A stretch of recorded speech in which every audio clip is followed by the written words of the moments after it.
Oh my god, I gotta get going. Shit.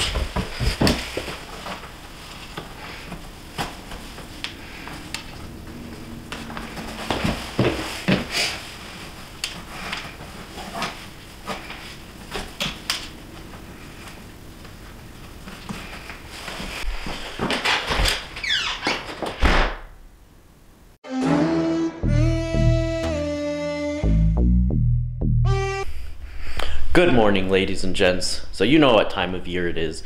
It's that time of year. It is busy season and it's starting to get heavy.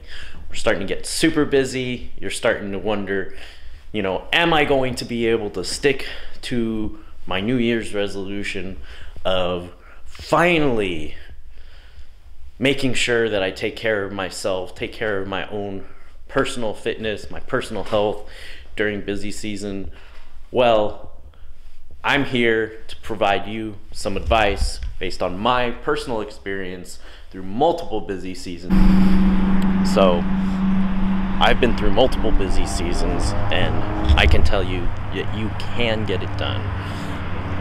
It's tough, but there are modifications that you can make to your programming to be able to stick to those goals, and things you can do with your nutrition to help to stick to those goals. So today we're going to talk about how can you adjust your programming, what are the most effective ways to get those workouts done when you're short on time. So let's get into it. All right, so how much exercise do you actually need? Well, according to a study released by the Department of Health and Human Services, you should be completing a minimum of 150 minutes or 2.5 hours of moderate intensity aerobic exercise or 75 minutes of high intensity exercise every week. In addition to that, they recommend 2 full body weightlifting or resistance, what they call muscle building type exercises every week. So how do you fit that into your schedule? For the aerobic exercise, say that you plan on doing 30 minutes a day, 5 days a week. It's only 30 minutes out of your day. But for a lot of us, that might even be too much time. So if you want to do moderate intensity, you could break it up into 3 separate sessions where you work out 10 minutes each session. In the same study that I mentioned earlier, they recommend that the minimum amount of time you want to work out in one session is 10 minutes for a moderate intensity session.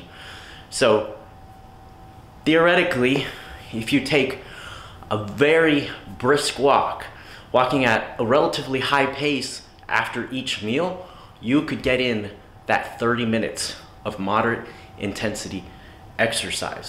I generally would not recommend vigorous intensity exercise for people that don't already have a good baseline of fitness. Although I know a lot of new coaches and a lot of programs out there, a lot of non-personalized programs will tout all the benefits of high intensity interval training and other types of high intensity exercise, but the truth is it's not something you should be doing until you have a good fitness baseline. That being said, if you generally are pretty active, you generally do have a good fitness baseline, then you could theoretically fit in all your exercise in just 15 minutes a day, 5 days a week to get that 75 minutes of exercise. How do we get the time to do at least 2 full body workouts every week when we've already got tons of things going on.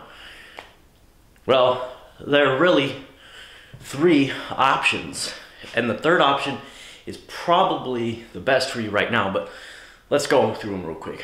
First, you got supersets. Now, supersets are where you do 2 exercises in a row. Then you've got giant sets. Giant sets are where you do 3 exercises in a row.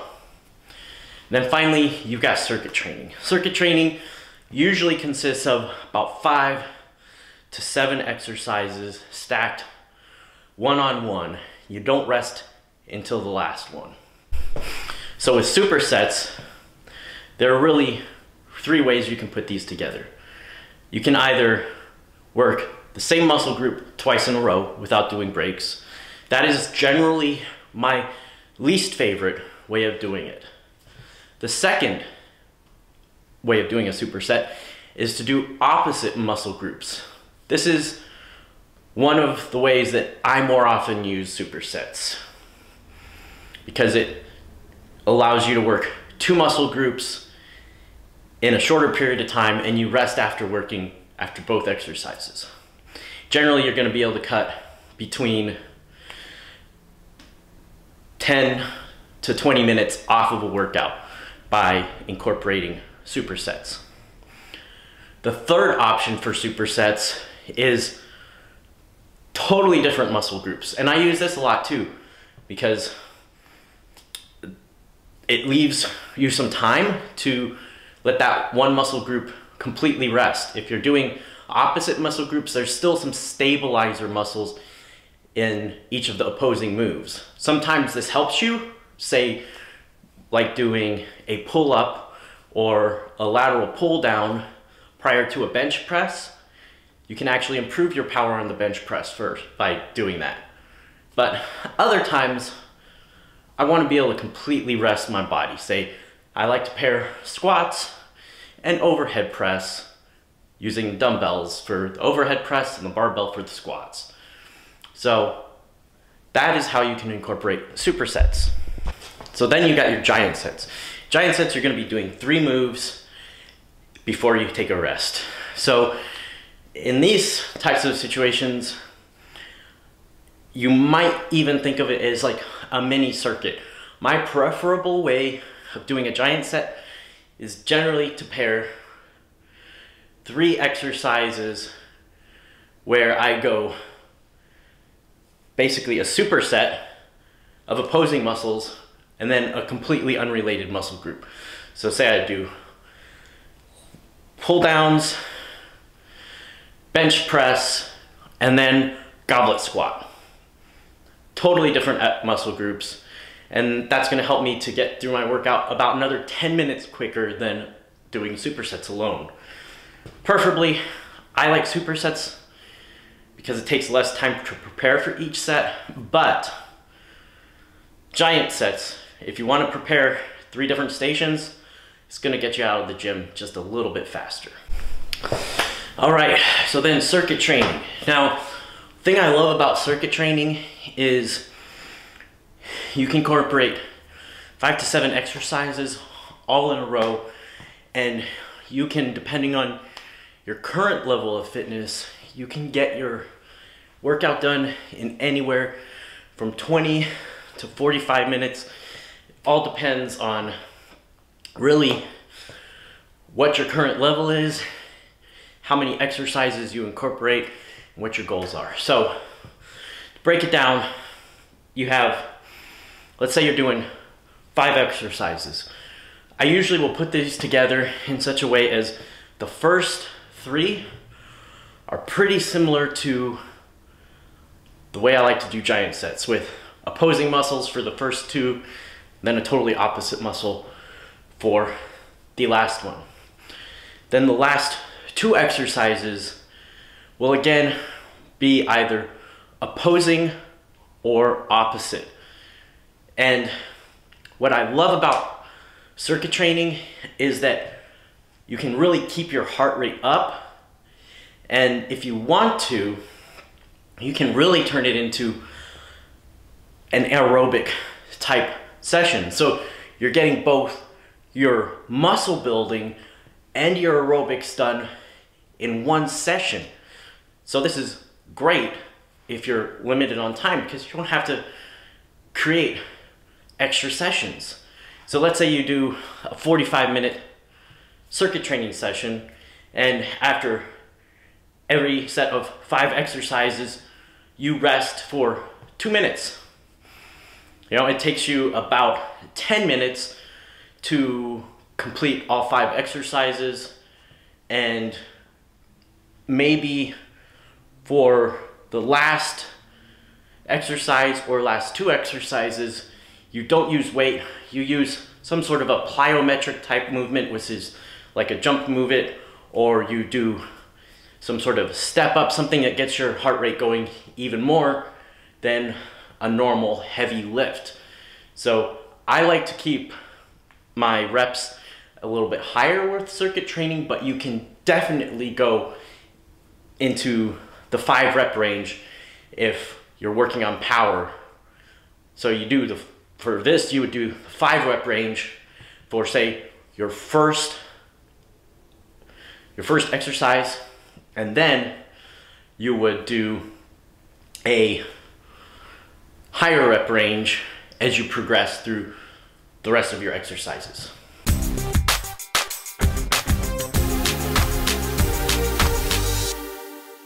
Well, what can I do to get that 30 minutes of moderate intensity exercise in every day? So first, walking. Like walking at a fairly rapid pace, not just walking, but walking with intent or jogging are great ways to get that type of exercise. Personally, I'm not very into jogging. Another great way is bicycling. If you've got a stationary bike, or rowing, or my personal favorite is punching on the heavy bag. But what about the high intensity exercises, those exercises that you can get done in just 15 minutes a day? Because I know you're short on time, like, well, I want to give it a shot. So first thing, high intensity interval training. Now you're going to see a lot of things on high intensity interval training all over YouTube, all over the internet, and guess what? A lot of it is garbage. These workouts are not high intensity interval training, they're just interval training. To put together a high intensity interval training workout, you should be working as hard as you can straight off the bat and going for 1 minute. Like you want to collapse after that 1 minute. And then you take 2 to 3 minutes of rest and re-perform. So if you take 1 minute, then 2 minutes off, you've done that 5 times, you've gotten 15 minutes of high intensity interval training. Another thing you can do, which is a favorite of mine because it actually combines some resistance training with aerobic training, is a Tabata.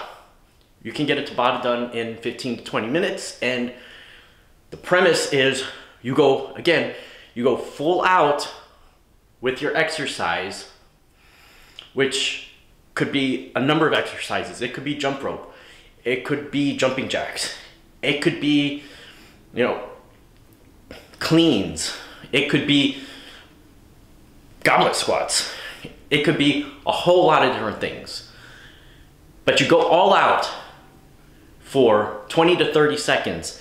And then after that, you take a 10 to 15 second rest. You want your rest to be about half of the time of the actual expenditure. So you do this a number of times and you've reached that 15 to 20 minute mark. And it's a great full body workout. So I hope this helps you to have some guidance on how you can stay fit, how you can maybe even improve your fitness, even though it's busy season. And if you want to click the first link below, I'm going to have a spot where you can download a short ebook that outlines the material that I just covered. And if you want to, if you need some help, then you can always schedule an appointment to talk with me about a personalized fitness routine. So please click subscribe to stay informed, and click the like button if you like this content and you want to see more videos on how to cope with your busy season.